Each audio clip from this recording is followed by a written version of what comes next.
everybody. My name's Simon Longstaff. I'd like to welcome you here. I'm really excited about tonight's debate.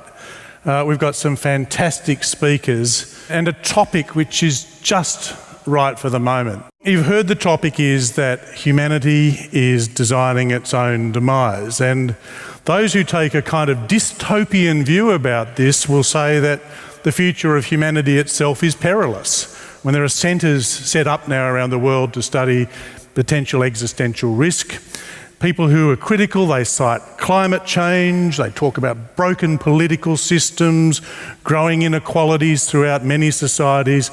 Of course, a more utopian person looks at this and says, well, there is no justification for this story of unremitting doom and gloom. They say, look, we're actually smart enough to realise we have to think for the long term rather than the short term, that we can actually design a better future. And they point to things like the advancements in medicine, scientific achievements, successful collaborations from around the world which are securing a safer, less violent world, which has been what's happening. So arguing for the proposition that humanity is designing its own demise, we have Kristen Alford. She's a futurist who's worked with government, business and non-profits on strategic foresights in areas like water, health, climate and tech, the really big issues of our time she's been working on. And she's joined by a guy I really admire, a fantastic Australian thinker, Clive Hamilton. He's a philosopher, author and professor of public ethics at Charles Sturt University. And his most recent book is called Defiant Earth, The Fate of Humans in the Anthropocene. Would you please welcome them both?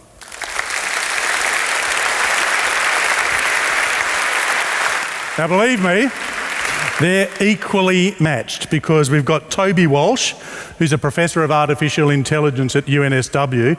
He's also a research leader at Information and Communication Technology Centre, Data 61. I should also mention he's one of the leading lights in this world, running the campaign to outlaw autonomous weapons. And Signa Dean is with us. She's a science and health journalist, a broadcaster, deputy editor at Science Alert.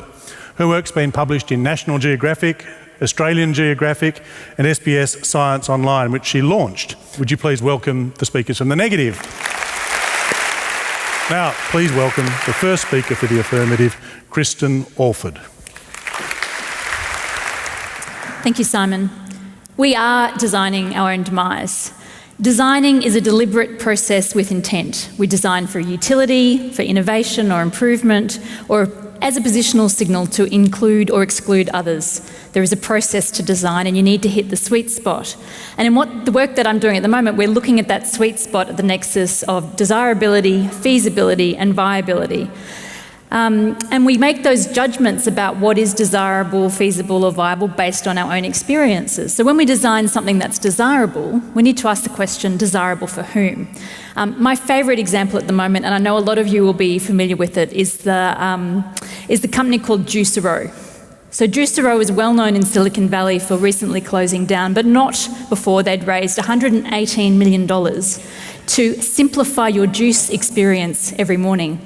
A beautifully designed juicer, a beautifully designed supply chain to deliver you the most exquisite product, which actually worked the same if you just squeezed their bags with your hands. So this is focusing on a problem, but whose problem is it really? Silicon Valley creates memes for the many, but works for the few. So I'm thinking about health tracking apps that aren't designed for women's bodies. And I'm thinking about a distraction economy that we've produced through apps like Facebook and Twitter. So feasible, does it work? Does it function and for whom? Again, my favourite example is the racist soap dispenser. So you might have seen this, you put your hand under the soap dispenser, it's a light contrast signal, it works if you are white. It doesn't work if you have dark skin. Viable, is it cost effective? Can it be sustained? And I'm thinking about microbeads in cosmetics. You know, if we're focused on the experience of having a really clean face, that's an excellent product. If we're focused on the supply chain from fossil fuels through to pollution of the ocean, it's suddenly not such an excellent product. It's not viable if we take the costs of the environment into account. So yes, we do desire with intent to make things easier, more specific, more responsive because we are battling our cognitive blind spots. Our intentional design is inherently flawed. We're wired for the quick hit, the instant gratification. I read that Facebook just bought an app called TBH for $100 million. This takes a poll and asks me, which 4 of your friends do you think you'd like to take to prom? And then my friend is notified, someone wants to take you to prom. Okay, that's great, but I can't see it solving Russian interference in the US elections. Twitter just expanded to 280 characters, so that should also help us solve the trolling issue and the harassment issues that we're seeing. We're designed to privilege the trivial over the substantial, to distract from problems rather than to think about them. Thinking is hard, painful, and often fruitless, but at least we've got Candy Crush. Or, as another app I saw today, Binky, which literally just is photos that you can like or comment on, but nothing stays. It's actually just a feed to soothe you, like a pacifier. We're wired to see things we've already seen, to mimic, to copycat. Uber for everything. Financing the new is actually difficult because people don't want to take that risk, and transformational design is rare. We're wired for our tribe.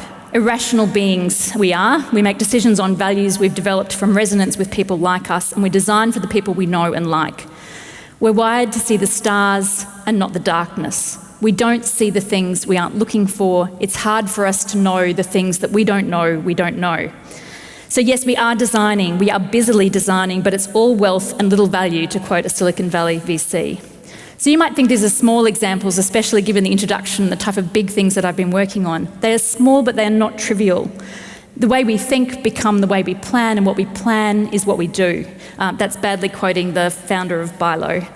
I searched LinkedIn for the chief designer of humanity. There were actually 18,000 hits, which means that designing for humanity is a collective effort, surely. Each little intervention in the future that we make creates the future, and we are the sum of our parts, our lazy, half-thought-through, self-interested parts. That's how we are designing humanity's future. Humanity is all of us and all of our decisions. Again, not something we're wired to see. And so we are designing our demise, intentionally or not, through each act of willful defiance where we privilege a few for personal gain, omission because we fail to see that we're part of a complex system, and carelessness because we focus on the short-term, simple, minimal viable product without thought for the future. We also design with an insufficient or faulty set of tools, and I'm thinking here around our democracy, our political capability, where we are with capitalism and the lack of new models, education system designed for work rather than thinking, and concentrated pockets of influence with poor diversity. Just about anything large-scale we design will almost inevitably run afoul of the iron law of unintended consequences.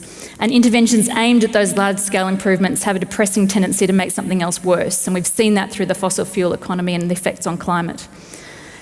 It's actually easier than you think to promote demise. I mean, we assume that demise will be led by war, pandemics, overpopulation, the effects of climate change on our ecosystems, food systems, and cities. And actually, we have to work pretty hard for that to have catastrophic effects on the population. But we try. We try. A news cycle designed to bring profit through eyeballs is a cycle that must feed off fear. What was once an evolutionary stable strategy, fear is likely to help keep you alive, and it's harnessed by our design to turn a profit, or to elect Trump. Fear drives conflict.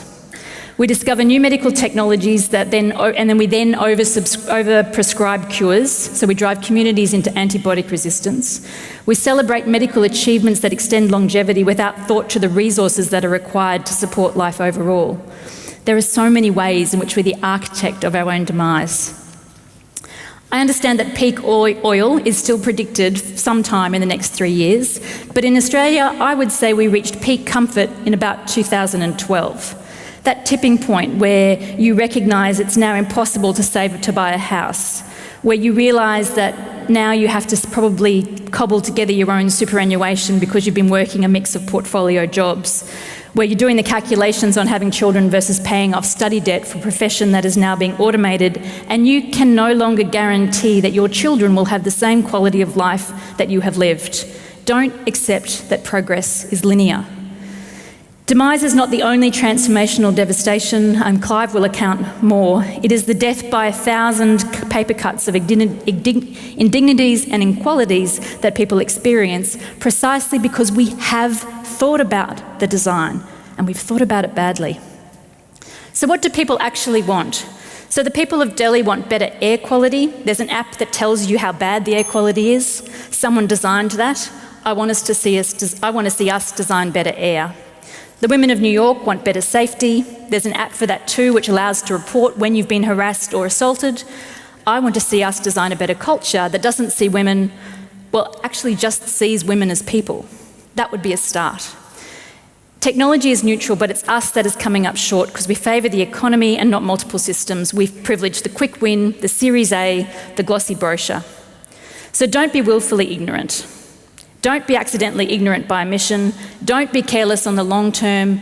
We hear that, and yet we continue to behave the way we have always behaved. If we, and therefore by our collective action humanity, are not designing apps, technologies, products and interventions that actually improve the world for all of us, then we are by default all designing our own demise.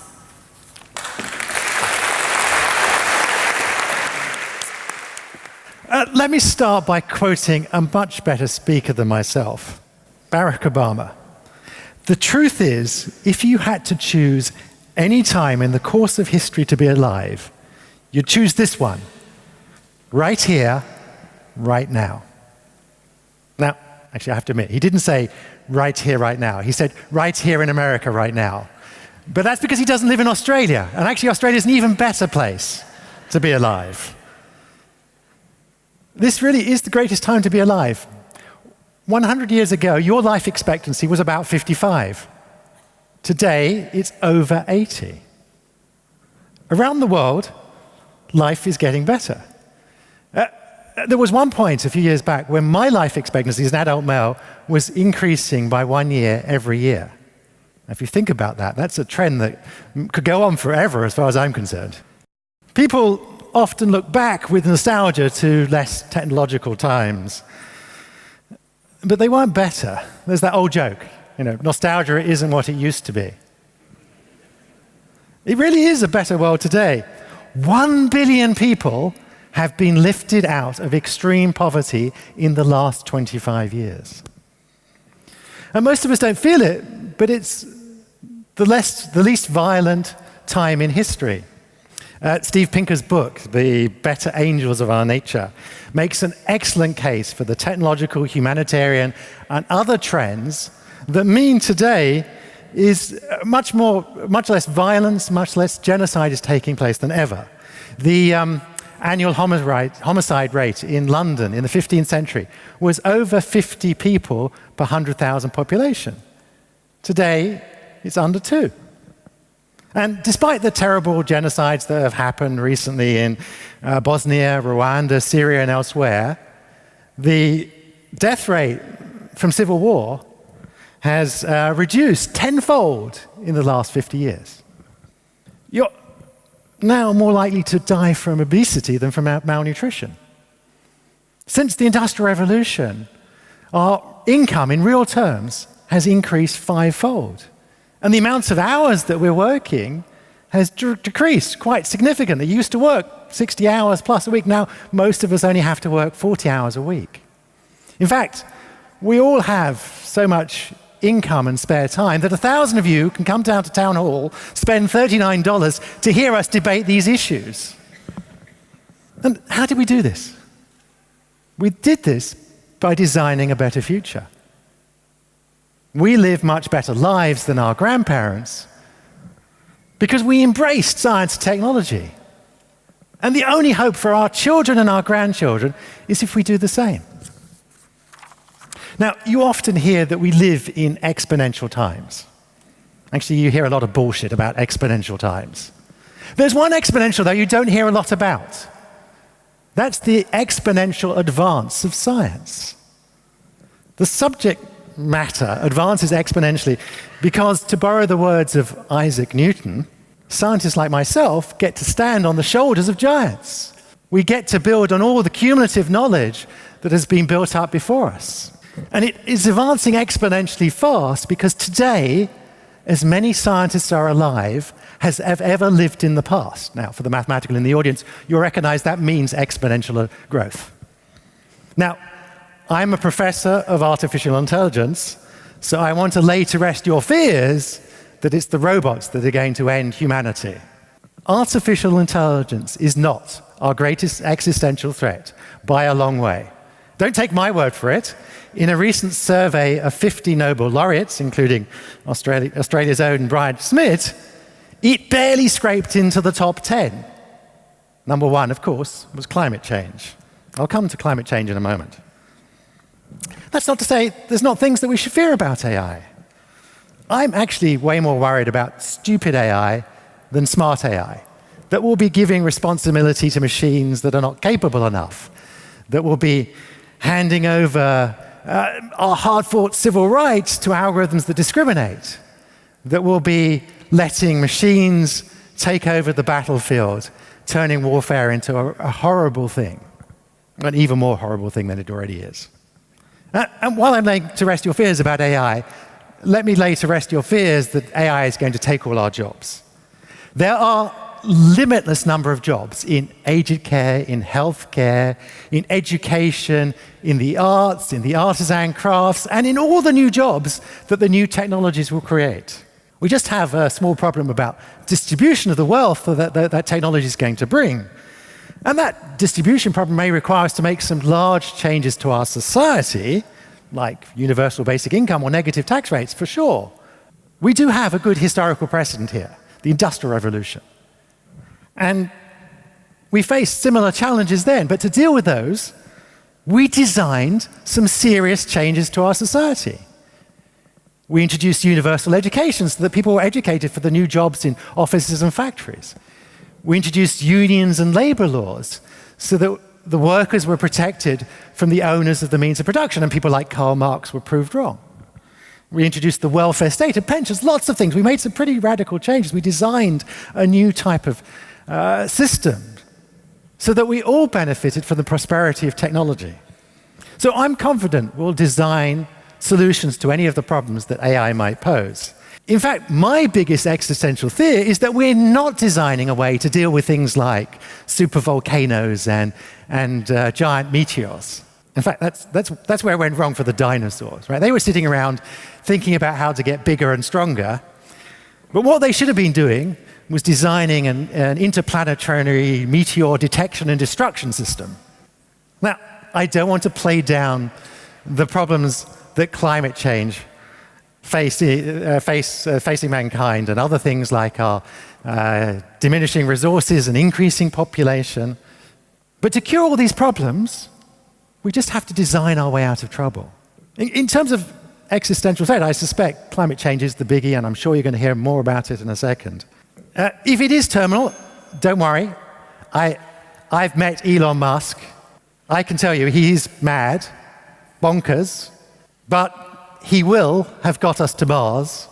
He will have, by 2050, a colony of 1,000 people on Mars. So if the Earth is uninhabitable by then, Elon will have us fixed. But it's not just science that we should be celebrating tonight. We should also be celebrating all the other aspects of our society that we've built, that we've designed, that make the world an ever-increasing better place. The political and other institutions, for all their flaws, that make this a just, stable, and humane world. Organizations like the United Nations, Médecins Sans Frontières, that look after the weak. And the arts, the poets, the novelists, the composers that illuminate our human condition.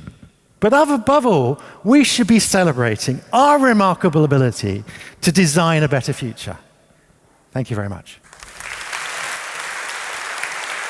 Our opponents are not crude techno-optimists. But in the end, the argument is that technology is a wonderful boon, improving our lives and saving us from eco-collapse. Like Voltaire's Dr. Pangloss, they'll tell you that everything will turn out fine in the end because of human ingenuity. In truth, the technologies designed to save humankind usually end up killing us, because technology always ends up in the hands of fallible humans. In the last month, we've watched as two lunatics threaten to obliterate each other's cities, giving us a taste of what the Cold War was like, and may be again, when everyone in Europe and the United States lived with the daily fear that their worlds could be incinerated at any moment. Or take antibiotics, a wonderful invention. Before antibiotics, if you got an infection, you died a horrible death. But now, antibiotics have been so abused that superbugs have worked out how to beat them. Why? Because doctors are too weak-willed to say no to their patients. Instead of saying, "No, you idiot, it's a virus, and antibiotics are useless," they cave in time and time again and say, "Of course, how many repeats would you like?" In 10 years' time, it's quite possible, every time you go out and scratch your leg, you'll get gangrene and die within a week. All because doctors won't stick to their Hippocratic oath. If great technologies are abused, most technologies are trivial. I've just moved into a new apartment in Canberra, and it came with an NBN-enabled smart system, which the marketing material presented as the ultimate in modern living. So I can pull out my mobile phone and I can go to an app which is called House in Hand, and I can do it right now. I can close the blinds in my living room in Canberra. There, away they go. But why? My wife's sitting at home saying, "What the?" So technology in human hands is always risky because of humankind's malice or stupidity. But what's even worse than technology in human hands is technology that's not in human hands. And that's the promise of artificial intelligence, to put technology in the hands of machines. Artificial intelligence, we're told, is the next big thing. I was at a conference in Russia last week and a powerful person said, "He who controls AI will control the world." So who is interested in AI? First, the military. AI is being used to develop lethal autonomous weapons systems. $1 trillion is being spent on soldier bots, drones, driverless tanks, and automated machine guns. Human judgment is eliminated. These Terminators are programmed to detect their targets and kill them. Political leaders will no longer have to make awkward phone calls to grieving mothers about dead sons whose names they've forgotten. The mothers of children killed in far-off lands don't count, of course, so send in the machines. When the killer robots arrive in the village, parents shielding their children will not be able to plead for mercy. You can't appeal to the humanity of a machine. Now, Toby, the other day I read, was quoted as using the old cliche that nearly every technology can be used for good and bad, and artificial intelligence is no different. What touching faith in humanity. What confidence in the moral sensibilities of the global armaments corporations, not to mention despots everywhere desperate to stay in power. But when AI is not killing people, it promises us immortality. Silicon Valley's radical techno-optimists are now working on how to upload a human mind in its totality to a computer. This is the explicit aim of the so-called 2045 initiative, an organisation whose stated aim is to create technologies enabling the transfer of an individual's personality to a more advanced non-biological carrier and extending life to the point of immortality. They want to do away with that pesky body that feels pain, gets sick, and then dies. You know, that one that can wrap a loved one in an embrace and sob with joy at the birth of a child. For the techno-fetishists, the body is an encumbrance, and they would turn it into a kind of zombie with its brain removed, like Malcolm Roberts. But AI also promises to revolutionise the sex industry. Everyone knows that the primary use of the internet is for porn. 35% of all internet downloads are porn.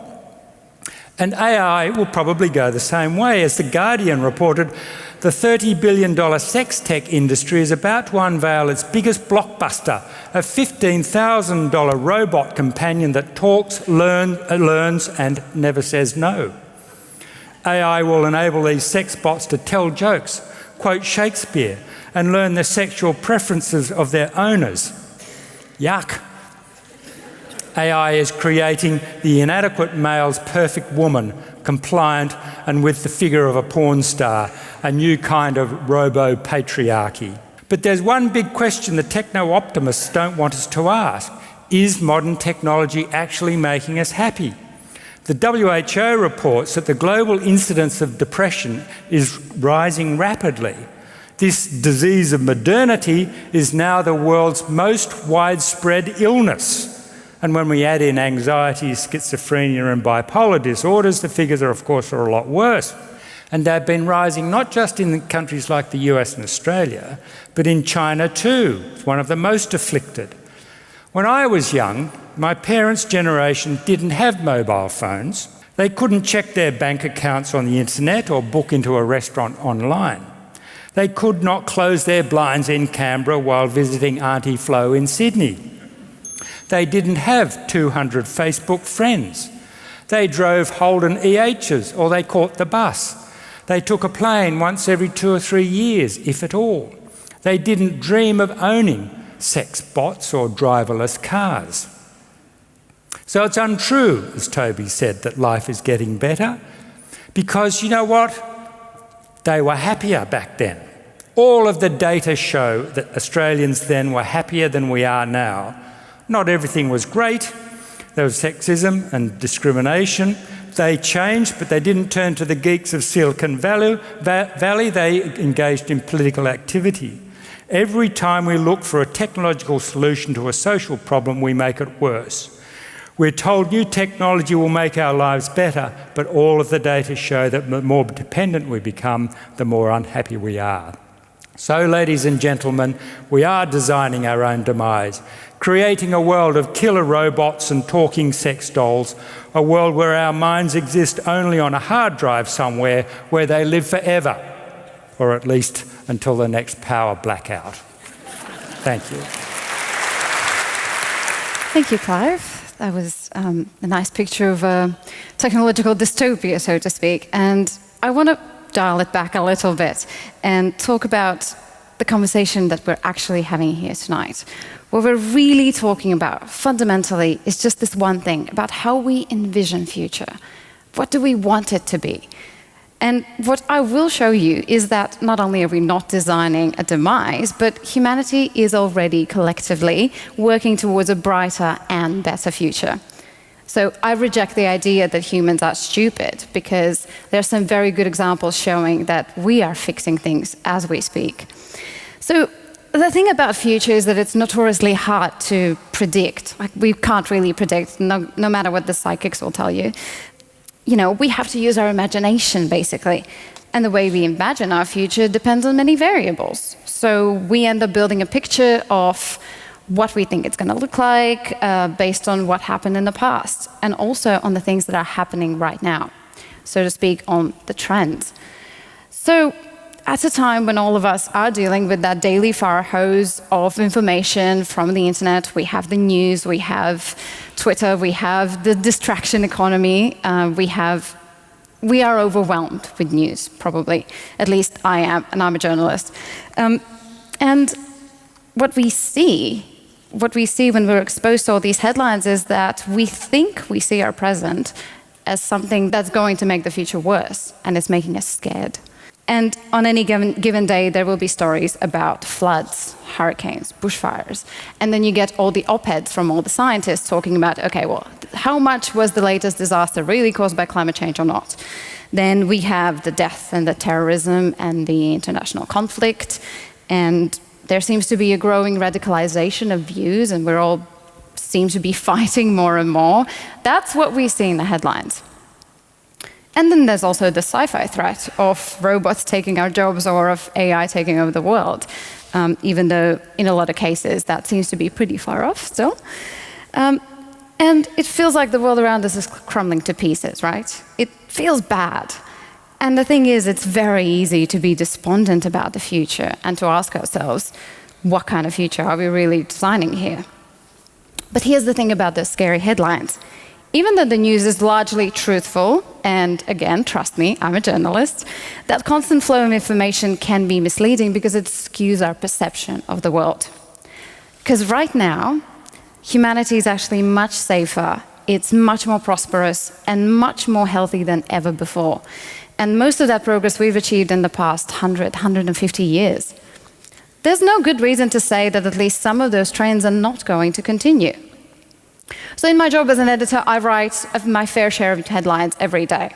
So what I want you to imagine right now is an entirely different newspaper. It's not one that tells you about the daily news.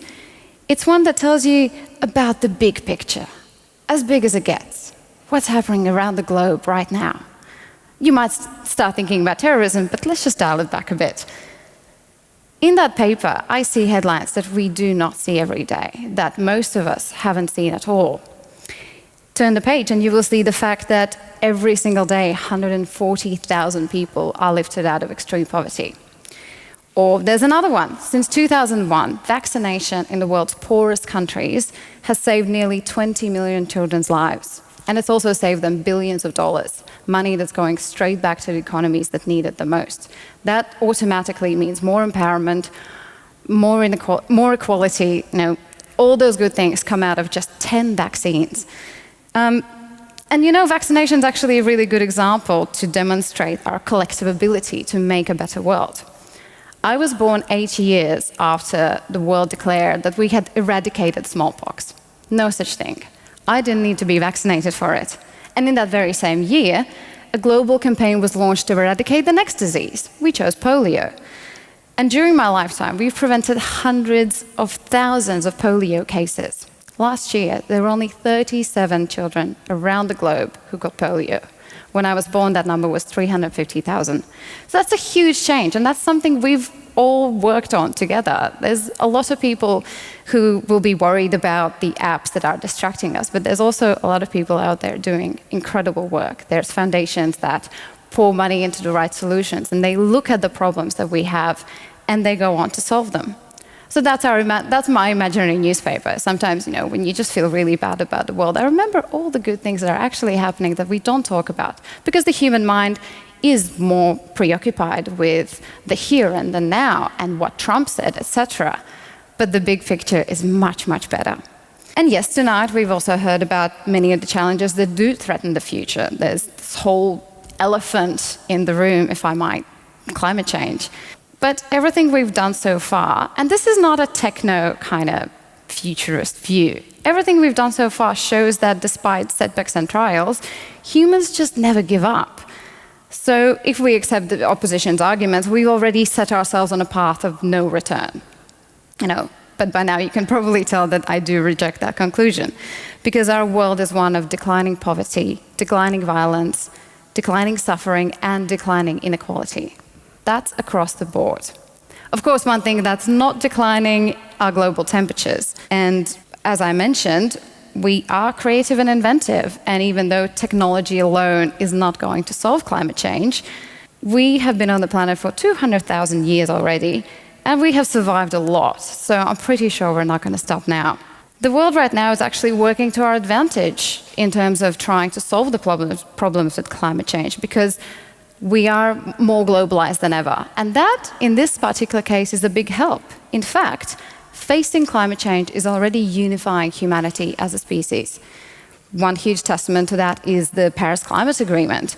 And we see a shift that some of the world's biggest polluters are currently making to ensure a more sustainable growth. So we have recognized the problem, even though sometimes you will still have the debates online, or sometimes you feel that not every politician is on board. And they're not, that's true.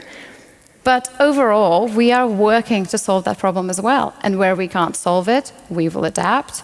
We will change our economies to adapt, because that's what we do. That's what we do as a species. That's what we do as a global force, as humans. So, there's another good headline for that good newspaper that one day I would like to run, which is basically that last year, the growth of solar renewables overtook the growth of fossil fuels worldwide. So we are even reaching a tipping point now where the cheapest type of energy to implement is going to be the most sustainable one. So we're getting there. And just because we don't have some of those solutions yet, it doesn't mean we're going to fail. So consider the motion one last time, and consider why you're here tonight. Do you really think when you wake up in the morning that humanity is doomed? Would we all even be here to talk about it? That hope that we have for making the world better, for overcoming challenges, that's what makes humanity tick. It's what makes humans spur into action. And that's what I see all around me. We're already designing a better future. Thank you. Well, there's plenty of food for thought there. I'm just going to give you the result of the pre-debate poll, one that you all voted on as you entered into the town hall this evening. Okay, so the current results before the debate, 51% for, 25% against. Only 1% behind is 24% still undecided. Yes. So you can get people to swap their minds, you can get those undecided to flow towards your way. I think you were there first. So I'm going to start with microphone number 2. Your minute begins now. Sure. Well, I guess Kristen kind of touched on it, but I'm thinking more beyond the level of kind of reactive AI here. And my question is, how do you make sense of the prospect of AI replicating the systemic biases, such as, maybe racial biases that permeate subtly in our everyday lives that we can't even grapple with ourselves? How do we, how can we teach robots to avoid Not that? be biased. Okay, well, let's start with that. And I'm going to come straight to you, Toby, because this is what people think. I mean, we're already seeing it with profiling, where law enforcement agencies are doing this. They're targeting people because of the colour of their skin rather than their character. So can this be eliminated, or are we just going to instantiate that into the systems we're building? So yes, it's a fundamental problem. Google and Facebook sold us a complete lie. Algorithms can be as biased, if not more biased, than humans, and they're even worse than humans. They're black boxes, so you can't ask them for an explanation. So it's a real problem. But we've made the first step to fix it. We've recognized that we have a problem. And now, my colleagues and I are starting to think about, well, how do you design algorithms so that they will be less biased than humans, that they will be fairer? And I'm pretty sure that we'll work out how to do that. It's a problem, fundamental problem. We really have to stand up and shout and make sure that we're heard, but we'll find a way to fix it. Do you want to jump in on this, Clive? Well, what we see, and thank you for the question, it's a very important one. There was a case not long ago where one of the tech companies created a chat bot which would, engage in conversations with people who joined in, but they found that the chat bot learned how to converse with the people who are sitting in their bedrooms with their curtains drawn, and soon the chat bot was so full of abuse and racist and violent language that they had to close it down.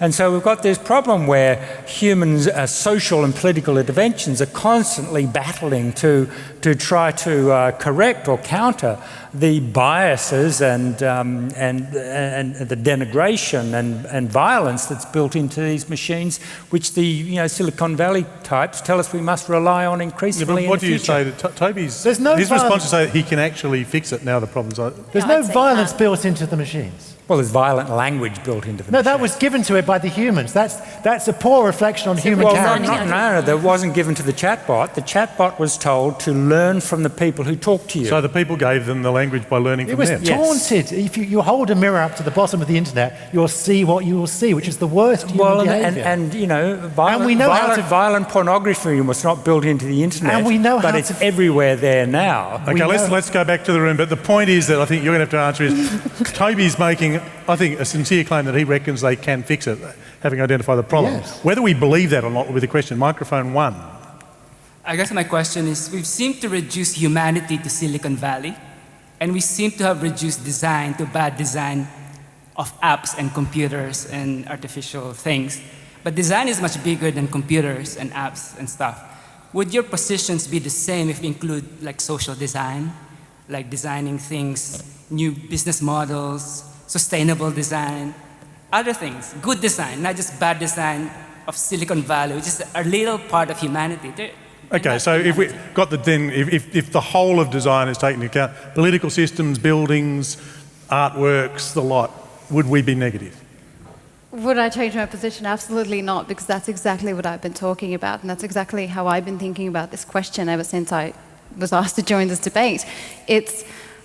there's so much good happening in the world, and there's a lot of those problems that are being overcome by people who actually go out there and do real work. And yes, there's some silly people in Silicon Valley who build this ridiculous juice machine, and we all have a good laugh, and it's all in the headlines and all on the internet. And then in the meanwhile, there are charities, there are organizations, there are public health organizations, there are people empowering women in a lot of poor countries as well. When we worry about population, there are actual problems that humanity is solving, and we are maybe sometimes a bit too distracted by some of the certain technological aspects, but technology is also sustainable energy. There are places in the world right now where people use clean energy because some people at MIT came up with a totally new way to purify water. Okay, so now, Kristen, yeah. I'll just go on, Kristen. You did mention the juice squeezy thing. Yes, my favourite example. And this gentleman here is saying, look, that's not the whole story when it comes to design. There's other wonderful things, aren't there? Yeah, well, I agree. And I've given you some examples of what I would say bad design, but we've got really good examples of good design, but they're good design for the people who are using them. They still exclude. So I'm arguing that the way we design and our intent of design is flawed because we usually design for a small group of people or a large group of people, a group of people who are going to benefit. It doesn't mean it benefits everybody. Right, microphone 3. This is for the against side comment and then question. Having just spent half a day dealing with the failure of Telstra and NBN to fix the problem created by the design of the NBN service, I have serious doubts about human ability to solve any problem. As with many of the wonderful developments you described, unions in the USA at least were ad hoc responses to popular uprisings in a hard-won war of many bloody battles. Given the chances that our next great future will be equally hard-won or lost, please speak to the proposition that in order to ensure a positive outcome, we must start designing to prevent rather than fix problems that we are creating. Fantastic question. Toby, building in at the design stage these things, and I'll ask Clive to comment on what he thinks about the possibility of this too. There's going to be a lot of pain. I mean, people forget the Industrial Revolution didn't happen overnight, and there were 50 years at least of pain.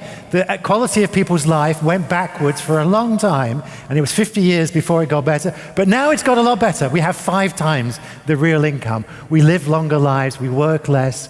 We worth the fight. It wasn't painless, and it's going to be. I'm sure it's going to be the same again with this change that we're going through now in our critical juncture in history. It's going to be painful, but it's not terminal, and we will eventually get out the other side, and it will be a better world. But isn't that a bit defeatist? He's asking about the possibility of actually designing into the system the possibility of a better outcome rather than just suffering our way through it. Well, unfortunately, society changes slower than technology does. That's one of the problems. And technology is a great thing, but one of the challenges I think we face is it's much harder for all the other institutions that we design in our lives to make those change quickly enough. But we will make them change. And I did finish my speech by pointing out all the other wonderful, flawed, but nevertheless wonderful institutions in our lives. They don't work perfectly, but they work amazingly compared to what it was like in medieval time and what it was like in a rural agricultural society that we came from. Clive, could you actually see us being able to design, as the gentleman suggests, our way proactively to prevent some of the things that you fear? Do you at least concede it might be possible, or are you saying, no, it's not even possible if we tried to do it? Well, I'm very much in favour of radical social change. I think the problem that we confront are built into the kind of social, political and economic system that we live in nowadays.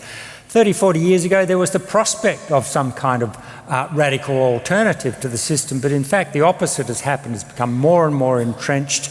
The social movements have evaporated. The unions have been destroyed. The unions, after all, are what saved capitalism from its own self-destruction by rewarding the working class with, resisted at every turn by the employers and the capitalists, but the unions insisted on it. But now they're so weak, all they can do is protect some of the gains of the past.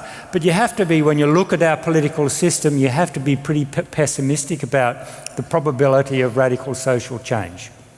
I'm going to turn to each of the speakers now and give them up to 2 minutes. You can summarise your arguments, you can put your best one you've kept in the locker, whatever, but you only get 2 minutes to do it, and they're starting to vote now, so we'll get through as many as we can. Kristen Orford, your 2 minutes begins now.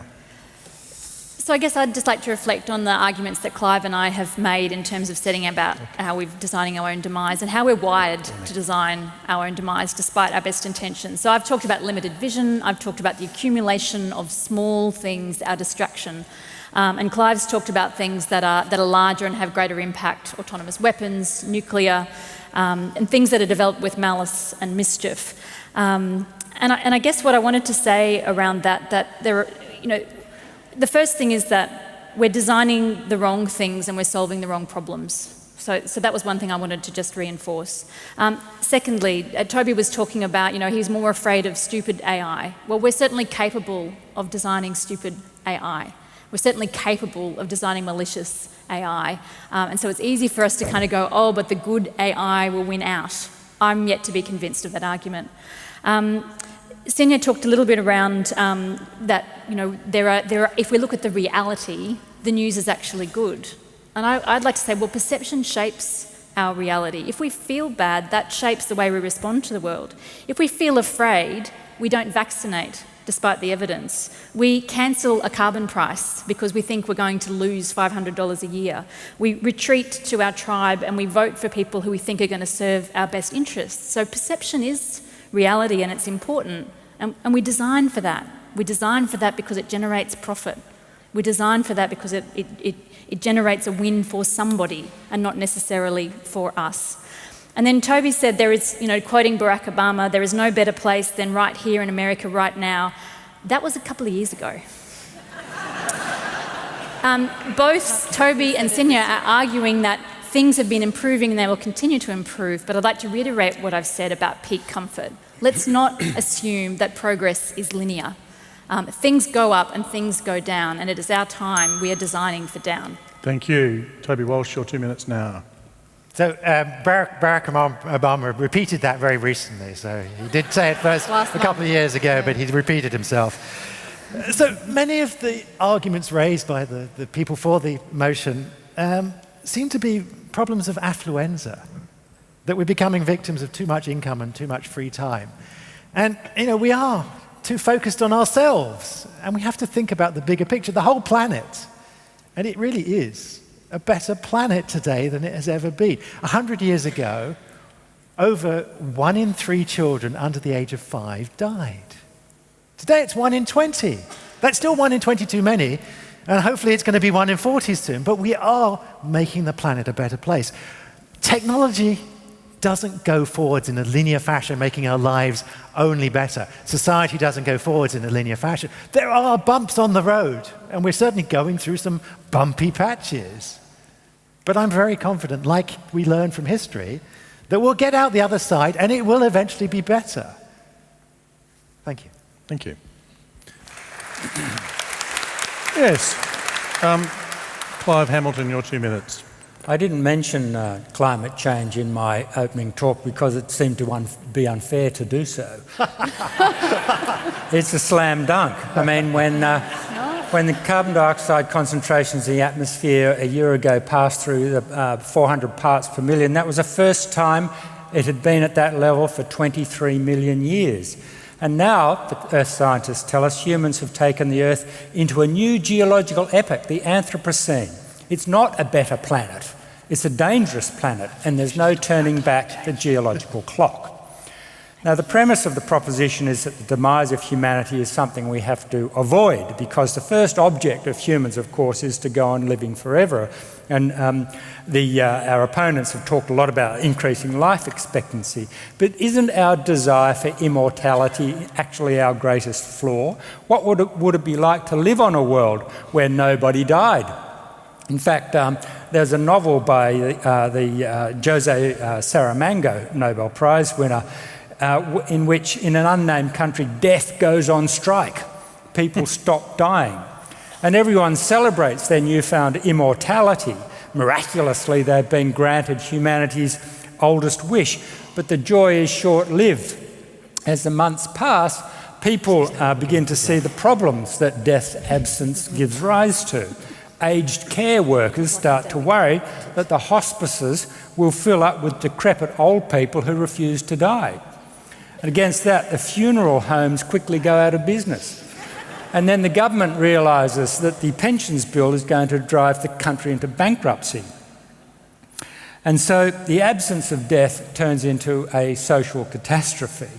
And in the novel, the Prime Minister soon goes to the King and says, "If we don't start dying again, we have no future." Thank you. I actually thought you were going to go a slightly different direction, because I think one of the really interesting questions is, would it matter if we cease to exist, humanity at all? And if so, why? It's too big a question. But that's maybe another debate. Sig Nadine.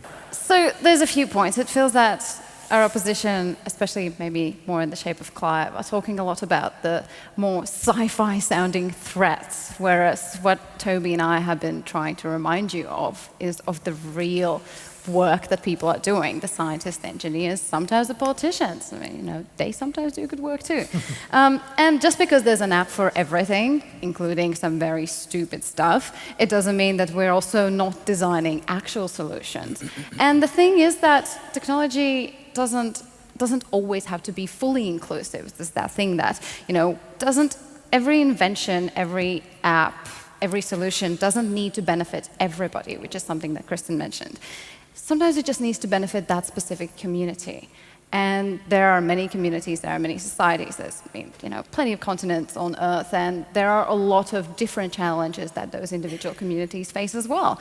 And there are different ways we'll go about those problems. So it's not just like, no one's saying that there's going to be one solution for all our possible threats. There's not going to be one solution for climate change as well. There's going to be a mixture of maybe some geoengineering, even though it's really controversial, maybe some sustainable energy, maybe just a move towards new economies. It's all happening right now. So to say that, to just say that we're all doomed and this is over, it's just extremely premature. Thank you. Yeah. I think it'd be really great if we could all join together. Big round of applause for our speakers, for all of you in the hall, the volunteers, and everybody. Let's see how we've gone. So I'll just remind you of where things stood before. So 51% for, 25% against, and 24% were undecided.